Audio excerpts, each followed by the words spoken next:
Hey, what's going on, guys? So, hey, I found my beard.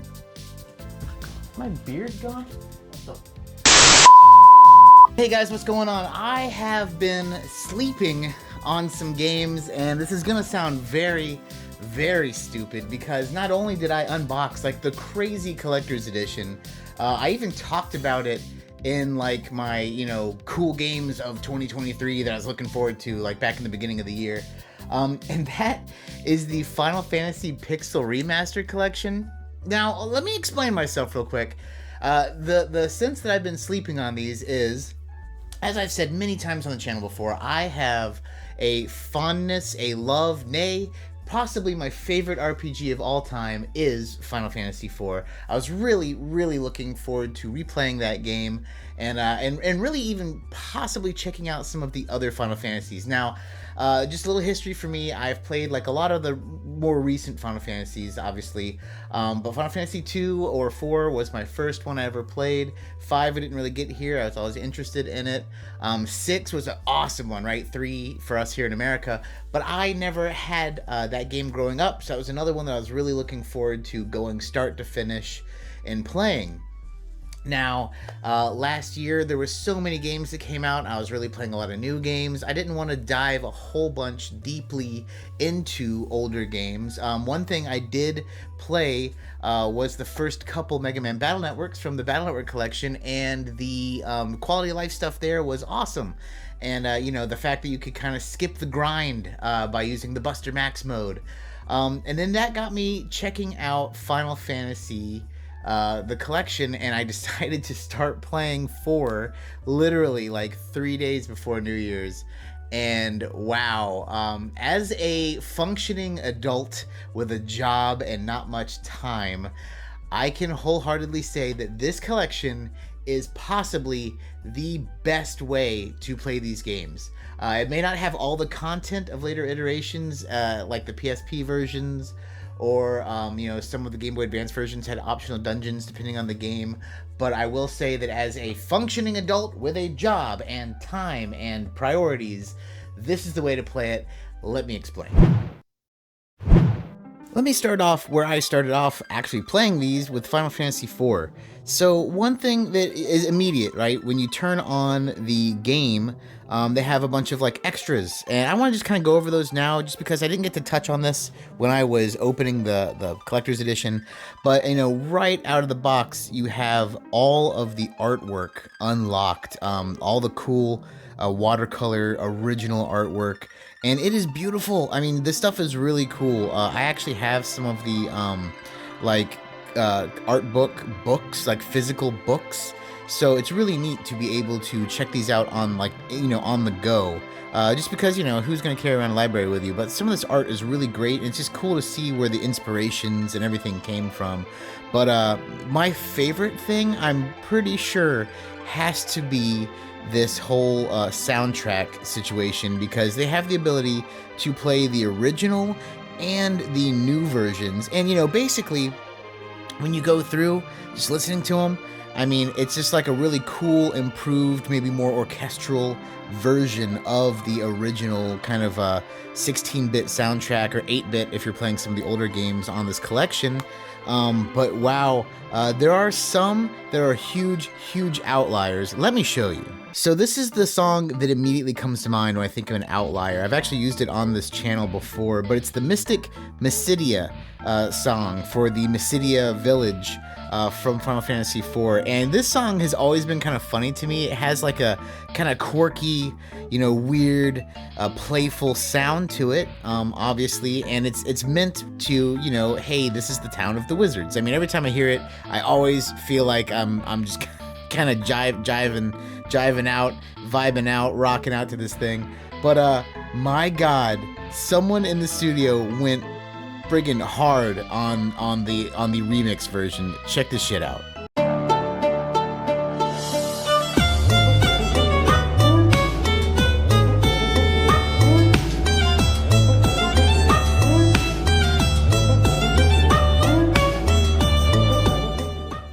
They had no business no business being that badass here. But there's one more thing I want to show off, and that is the bestiary. And I'll tell you what, this thing is a bigger quality of life than you would think. So they show it here in the main menu, but also they show it in the game. You can press pause and go there at any time. But the cool thing is it shows this map. Now, you know, who cares specifically where certain monsters are? Well, if you've played these Final Fantasy games, you'll know that a lot of drops are tied specifically to monsters, some of which being very, very, very rare. So I really wanted to bring that up here because Final Fantasy IV has such drops for the summoner, Rydia. She actually, and they're not good, I will say, they're not like worth doing. It's just something that I wanted to do because I love this game. But there are certain monsters that drop an item that lets you summon them.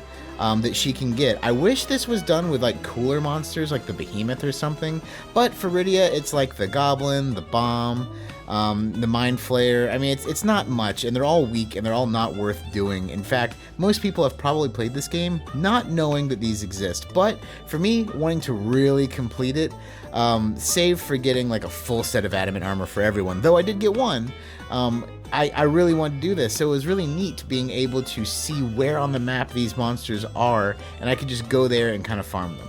Another quality of life update that is very, very specific to Final Fantasy IV is gonna sound silly, but it's arrows. So if you've played the original iterations of Final Fantasy IV, basically Rosa, the white mage, she uses a bow and arrow as one of her options. It's probably like the main option she's gonna roll with. But she had arrows, so she had the aim ability and just shooting, and you know, once you ran out of arrows, you could not use your bow anymore.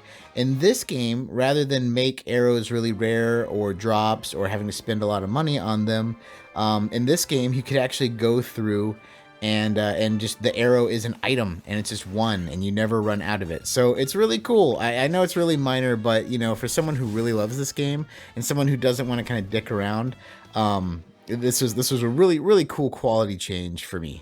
But now, what I'm about to say applies to the whole collection, and including 4, but I'm not going to explain it with 4, I'm going to explain it with gameplay for 1. But let me give you a little backstory of what I'm talking about.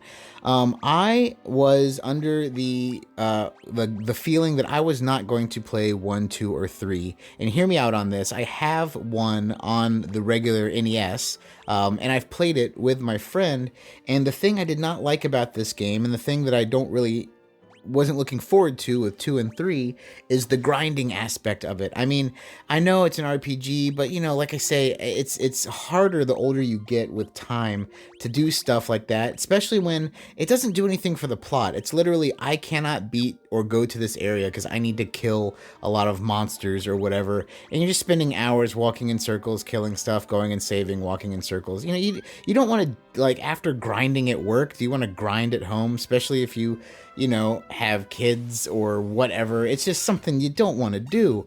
And this game has an awesome thing. This whole collection does this, and that is the boost system. So you can actually do it either way. So if you want more of a challenge, you can make it that, or less of a challenge, but basically you can go from gaining 0 golden experience to gaining 4 times golden experience. And I will say it is amazing. So Final Fantasy 1, if you've never played it, it's a little bit different. You do level up, but let's talk about mages, for instance.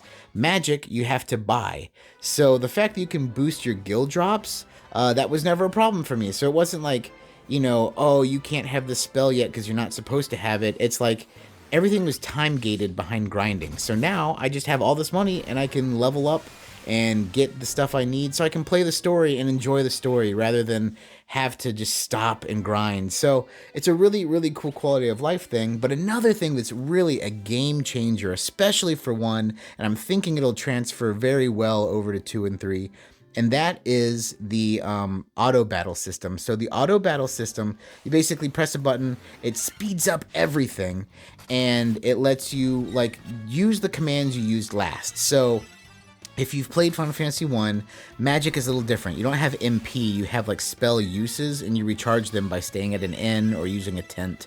So essentially, if you want to use the cure spell, you can use it, you know, 8 or 9 times, and then you'd have to go stop somewhere.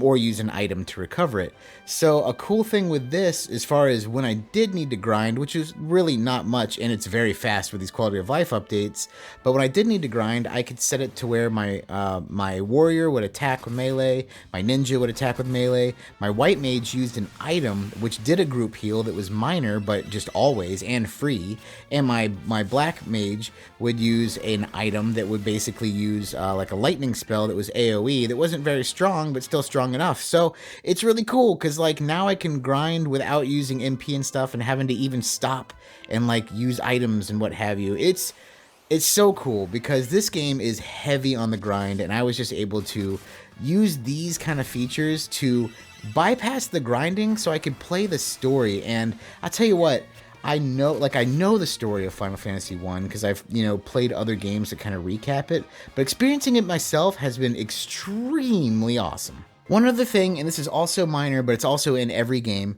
So, with these older games, it's hard to see like what you can interact with. Like, for instance, there are certain like pots, like it just looks like a pot that, most of them don't do anything, but some of them might have an item in it. In this game, any interactable object on the main field can and will give you an alert. So like, an exclamation mark for, hey, you can talk to this, or a little, the thought bubble around NPCs you can talk to. Two other things are really cool quality of life things, just to touch on before wrapping this up, is A, you can run or not run to just make yourself going through dungeons quicker, and B, you can turn off or on encounters. So let's say you go through a big dungeon and you're weak and you don't want to like, oh man, I'm gonna die and this is gonna suck. You can actually just like turn off encounters and run out. Also, to that end, there's a quick save feature, so you don't need a specific save spot. Most of these games, you either have to have a save location or be on the overworld, but you can do a quick save, and when you enter a room or before a boss fight. It's just stuff like that. I mean, I know it takes a little bit of the spirit away of the original difficulty, but for someone like me who's really just trying to enjoy the story and, play these games for historical purposes, it's awesome. And I'm personally looking forward to being able to play 2 and 3 this way and then continuing on to 5 and 6. But, I don't know, man. I think this is, in my opinion, the way to play these. So let me know what you guys think. I personally am kicking myself for waiting so long. I'm like this close to beating Final Fantasy 1, and I have been really enjoying it. And because of these quality of life changes, I get the feeling I'm really gonna enjoy 2 and 3, which, originally when I was looking at this collection, I was going to skip 1, 2, and 3 and just do 4, 5, and 6, but I don't feel that way anymore. But hey, let me know in the comments down below what you guys think. Most of y'all have probably already played these and I'm the dummy here, but I'm really interested to know if you knew about all of these quality of life changes, or if there's other stuff that maybe I missed, because man, I am really having a good time. And that's gonna do it for us today, guys. Once again, thank you so much for watching. Thank you so much for subscribing. If you haven't, please do. That would be phenomenal. But as always, my friends, take it easy.